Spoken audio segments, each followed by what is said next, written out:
I know, but I didn't watch the video yet. But did I read chapter 2? Probably. Guess what we're talking about?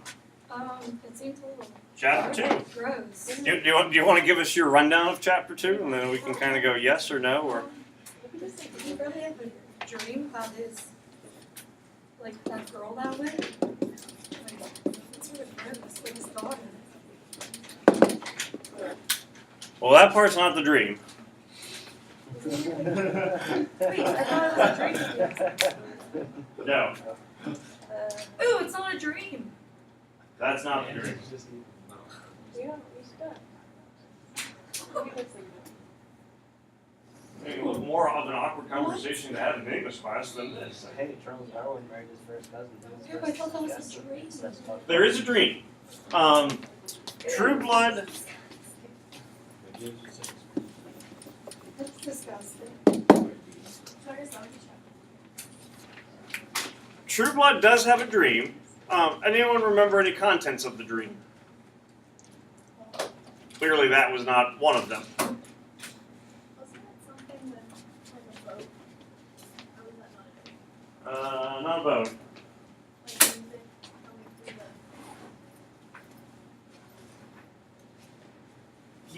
the... Okay, let's start with, might know where you're coming from. There, you have True Blood, and there is a house that he goes to. Any details about the house? Because he does hear things coming in from another room, and that might be where the music part's coming from. Wasn't the music coming from like a steamboat on the river? Okay. Yeah, that's true. So yeah, you're good. Yay. Good. Where's he go in the house? Or how's he get into the house?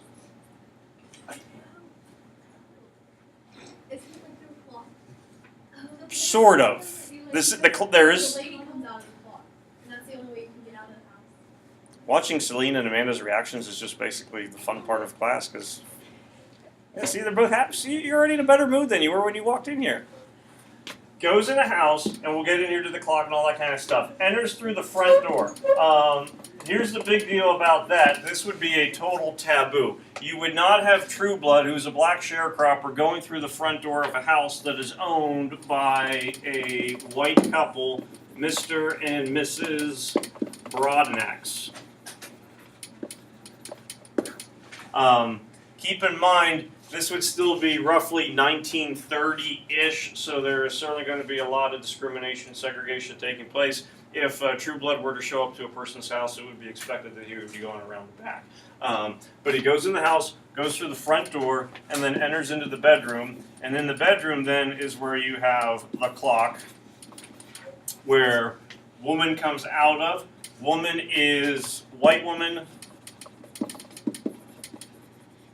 dressed in white, and then you have a sexual encounter take place, and then birds fly out of her.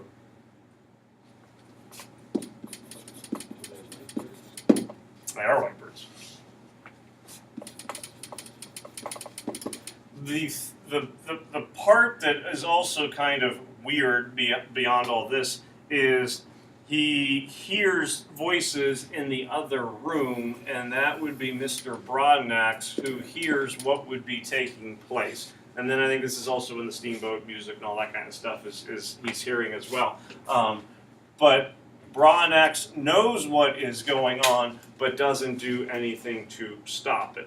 Again, much like how we had the burlesque dancer, stripper kind of woman in Chapter 1 with the Battle Royale, a sexual taboo taking place, you have that going along here again with black male, white woman, but this person not doing anything about it to stop it or whatnot. After the scene then too, True Blood goes into the clock, walks into the clock, and then that's when she wakes up and now realizes what has taken place, because the sexual encounter dream that he was having ends up being partially reality within his own home, and that's where you have the incest now that has kind of taken place. That's disgusting. But what does he do about it?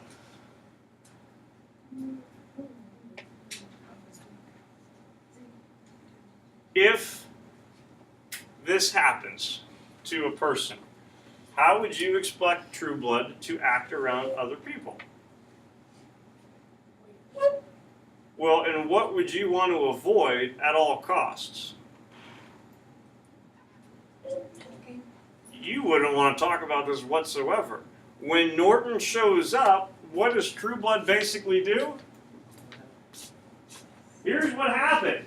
You see how my face looks kind of beat up? Well, that's because my wife attacked me with the, axe, shotgun, all that stuff. Really wasn't my fault. It was a dream. Go through the dream. Here's what happened. Now she's pregnant. She's pregnant. What are you going to do? And then what happens? How much? $100 bill. Piece of paper. Chapter 2. Why tell the story? You get paid.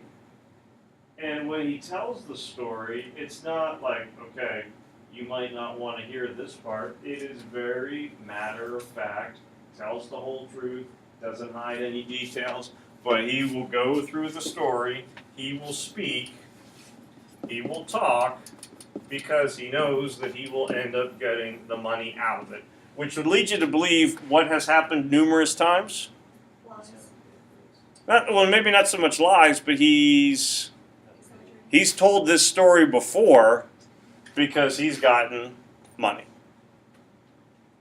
Not saying that makes him a good person. Not saying it makes him a bad person. We only hear the story once, but like, do you think that because he's told the story so many times, he's changed details of it to get more money out of it? It could be, and it might also kind of depend who he's speaking to. Maybe he goes into more detail when you have a wealthy white guy showing up, because he knows that there could be more money kind of coming his way.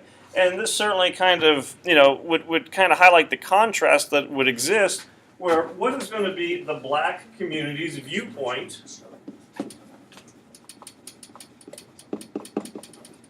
towards True Blood. You're going to view True Blood with, like, what kind of feelings? Like, utter disgust.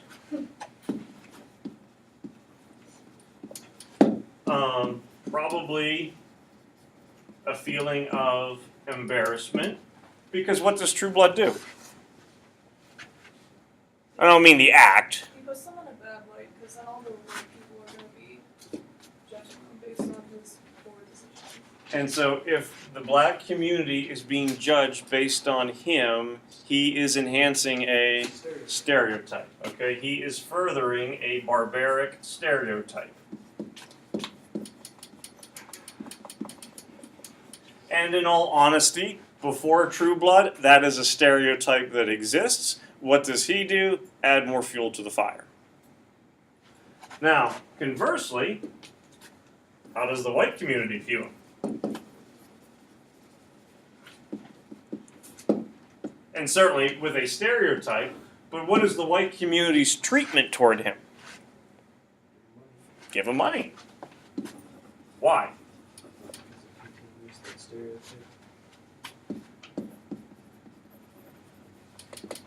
So it furthers and continues the stereotype. And I know Heart of Darkness is something that you've tried to wipe from your memory so that in 3 years you'll go, what? I never heard of that book. Joseph Conrad? Who? Marlowe? Kurtz? Don't know anything about that. But when we were talking about imperialism, and probably when you were talking about imperialism last year, one of the reasons, one of the motives for imperialism was the white man's, the idea that lower race needs to be lifted up. What does True Blood do? He doesn't just further and continue maybe a stereotype. I think a better word would be a V word in the white community's mind. Validates. This is why we need the school. This is why we need to do things, because look what this guy has done.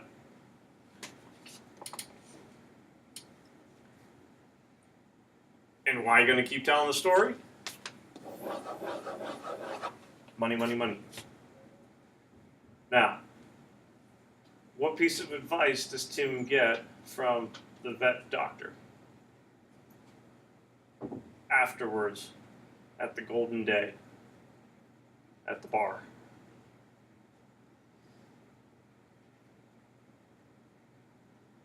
Gives him some simple advice.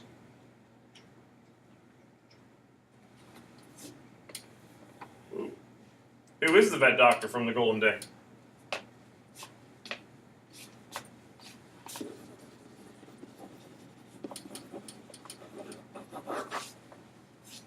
What's the vet doctor's story?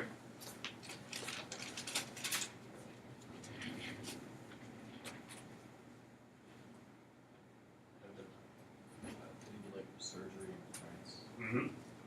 During when? Okay, so you have the Golden Day, which is essentially bar, brothel. You have a whole bunch of black World War I vets. One of those is the doctor, who was a surgeon in France, recognized as being an excellent physician. When he comes back to the United States, where does he end up? With all the other vets. Where do they live? Where do they reside? They're not in the cabins. They're not in the school. They're not with the other sharecroppers. They're not with True Blood. But they get housed in some other place. What's right down the road?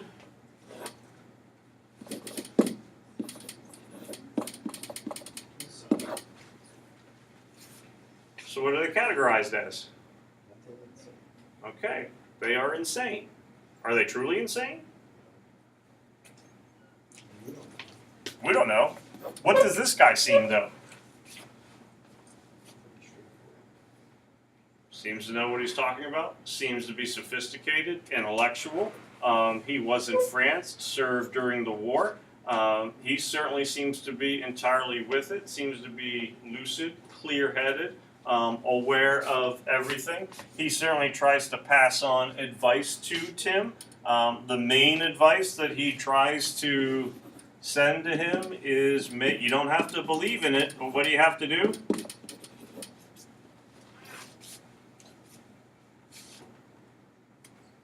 This is when you talk back.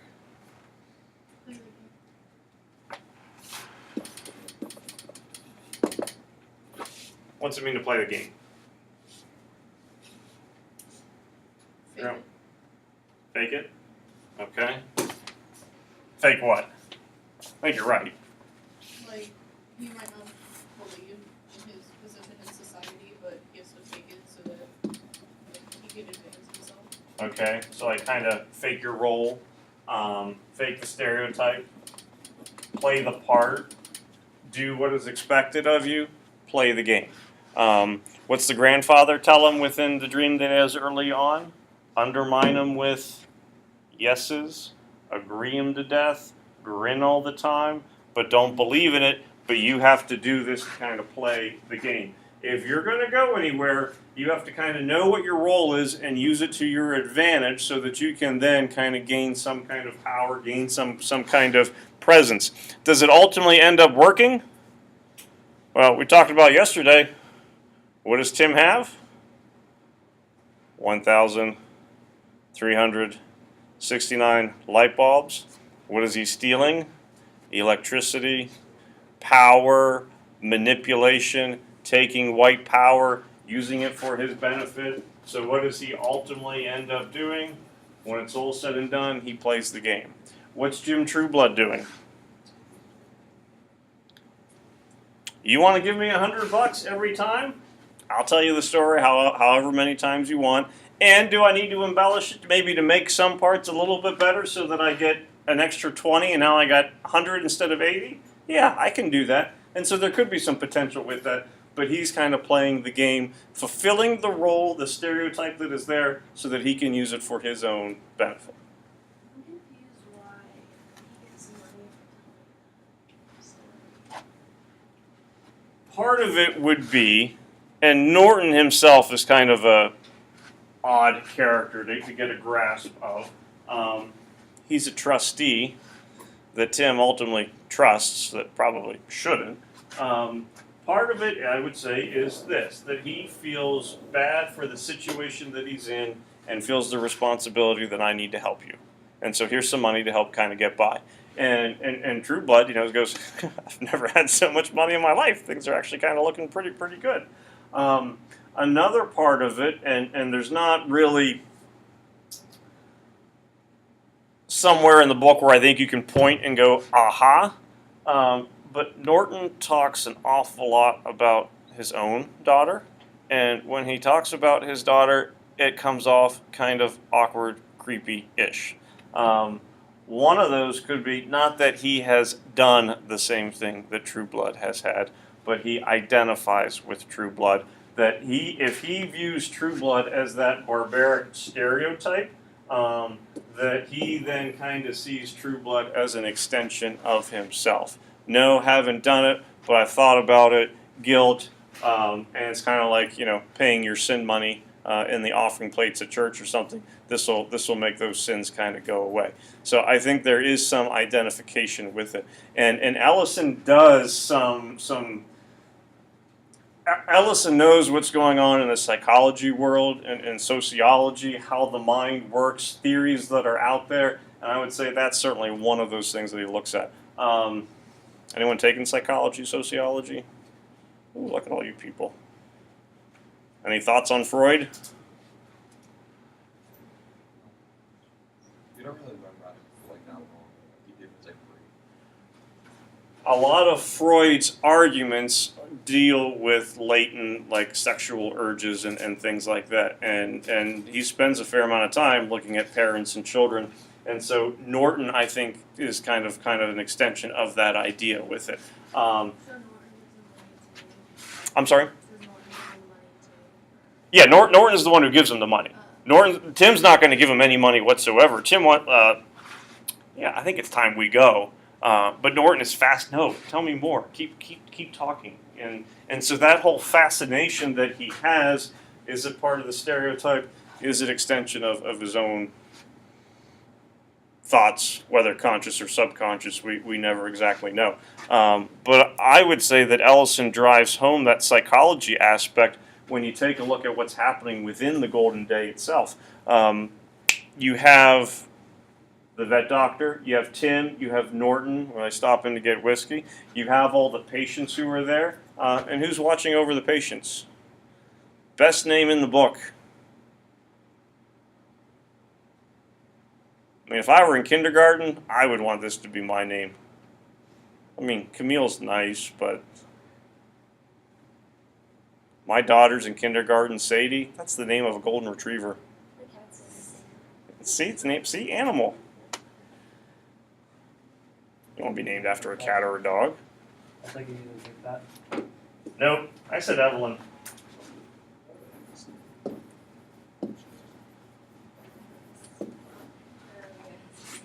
That's a name. My name is Supercargo Missoula. That's varsity baseball player in 9th grade. That's not waiting your turn. Now catching Supercargo. Is that all his first name? Or is that his first name Super and last name Cargo? Just Supercargo. What happens to Supercargo? He gets the total crap beaten out of him. He's dragged down the stairs, he's stomped on, he's kicked, he's left for dead. As far as we know, he is dead. But he is completely beaten and destroyed. Who does this to him? Well, Tatlock is the boxer. But who attacks him? All the vets that he's supposed to watch. He's the attendant. He's the one that's supposed to keep them in order. This is basically the fishing trip on the for Cuckoo's Nest that's taking place, and he loses total control, and the attendants take over. That's a weird name to have, Supercargo. But I think from that psychological standpoint, sociology, Ellison plays with some things a little bit because Freud has known to break it down to the human mind. There's 3 different levels to it. You have the id, you have the ego, and you have Cargo. no,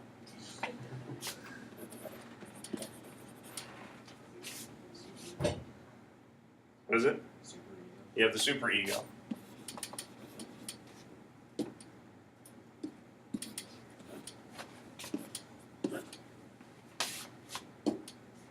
The id are your instincts, natural instincts. The ego is you, essentially what you have learned. The super ego, Andy, you know what the super ego there? Isn't it people give food to? Sort of, because the ego can have a little bit of that too, like your parents or friends and peers and things like that, and they would be influences that you're kind of cognizant of. The super ego, though, are the moral values or rules that influence you that you're not really aware of. What gets stomped on? This super ego. What do the black patients revolt against? Societal, moral values, and rules. And that's an important word to put up here, societal. All those morals, values, and rules that have been passed down, they start getting beat down. And you take a look at the vet doctor, what is he trying to get Tim to do? How do you go against the superego or those societal rules? Here's the bit of advice. You play the game. You play your part, you do what you're supposed to, but you do it for your own benefit. And that's the main thing that he's trying to communicate to him. And you look at, golden day, kind of like new day, bright day. It's almost like a new awakening would be kind of taking place for Tim, that maybe, just maybe, this could be the beginning of the way that he looks at things. However, he gets back to school, and what happens?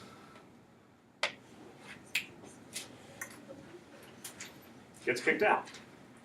Why would Bledsoe kick him out?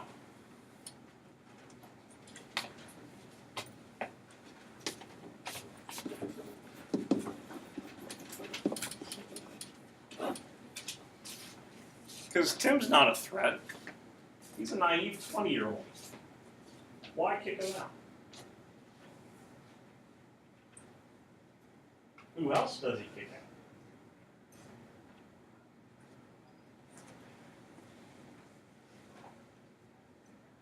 He doesn't want anyone to bring in the ideas of fighting against the established rules. How do you know? Because, Right. Because the vet doctor told Tim about that, and so he kicked Tim out and the vet doctor. Tim's on the bus, vet doctor's on the bus. Vet doctor has been relocated to another asylum, Washington. How did he get there? Bledsoe pulled the strings, Bledsoe kicks him out. What is Bledsoe doing? Eliminating any possible threat. What's another way of, how else could you say what Bledsoe is doing? Bledsoe, controlled by whites, but to an extent, but uses it. All the buildings, we said, have been whitewashed with the exception of one building within the college. That is the black powerhouse with the blood red windows. You're going against power, you're going against me. I have real power. I'll say yes, sir, as much as anyone else, but when you buck with me, you are bucking with real, honest to goodness power. Put up your fists, son. Learn to fight, is basically what Bledsoe was telling him, and he ends up being able to play the game pretty much as well as anyone else. But the majority of people who know Bledsoe, what are their thoughts and feelings toward him? This guy is A-okay. Before Tim gets kicked out, who does he want to be like? Bledsoe. So essentially, he's kind of like Tim's role model.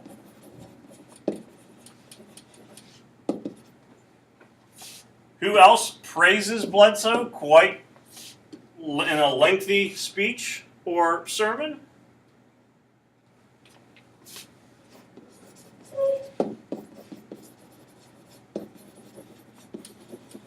You have that chapter 5 sermon with Homer Barbie. Within that sermon, he talks about the greatness of the founder. The founder has died. Who takes over? Bledsoe comes in. What does Bledsoe do? Continues the mission of the founder. He will be the leader of the people. And then what does Tim realize? Oh, that guy's What's wrong with Barbie? He's blind. He can't see. What can't he see? I'm sorry? So Barbie can't see the truth.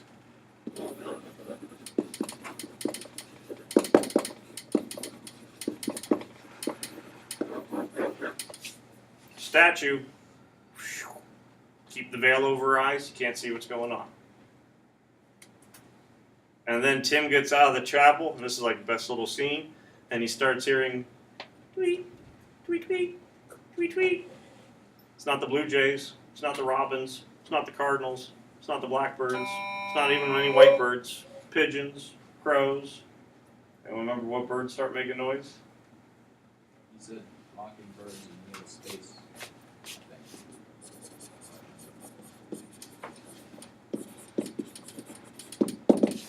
Emphasis on mocking. Just had this speech about how great this guy is. Yeah, right. And if there's any doubt, even before the whole letters, if there's any doubt about what kind of person Bledsoe is, what item does he keep on his desk that Tim takes note of when they are talking? He's got paper clips, stapler. He's got a sleeve. Well, he's got a shackle, which he would go, this is kind of to prove that we're coming out of our enslavement, but it's not old and beaten up. Because if it's old and beaten up, that would mean it was actually used. But it is shiny, it's new, it's in pristine condition. So it's not a shackle that he has broken from, but it would be a shackle that he used if need be. So Bledsoe can enslave anybody who he feels might be going against him. And no, he might not keep Tim enslaved, but he sends Tim out, sends the vet doctor out. If you're a threat to me, I'm going to be able to get rid of you. So, Bledsoe's shackle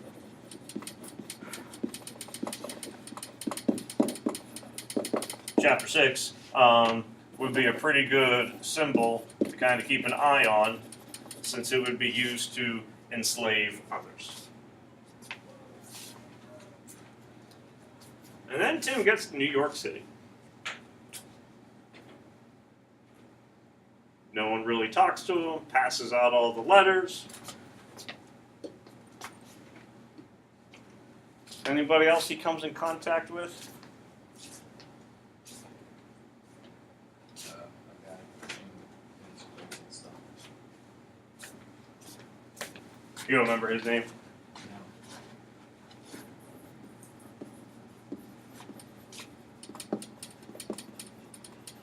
Peter Wheatstraw. You remember what's in his cart? He's got rolls and rolls of blueprints.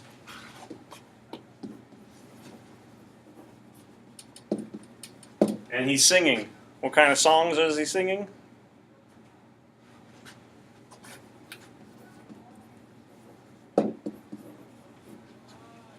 Peter Wheatstraw is a real person. He's singing the blues. Remember in the prologue, Tim has Louis Armstrong playing "Why Do I Have to Be So Black and Blue," which is kind of funny because it's right before the boxing scene, chapter-wise. Oh, that's why I gotta be so black and blue. What's it mean to be blue? Sad. You're very blue today. Are you sad? Okay.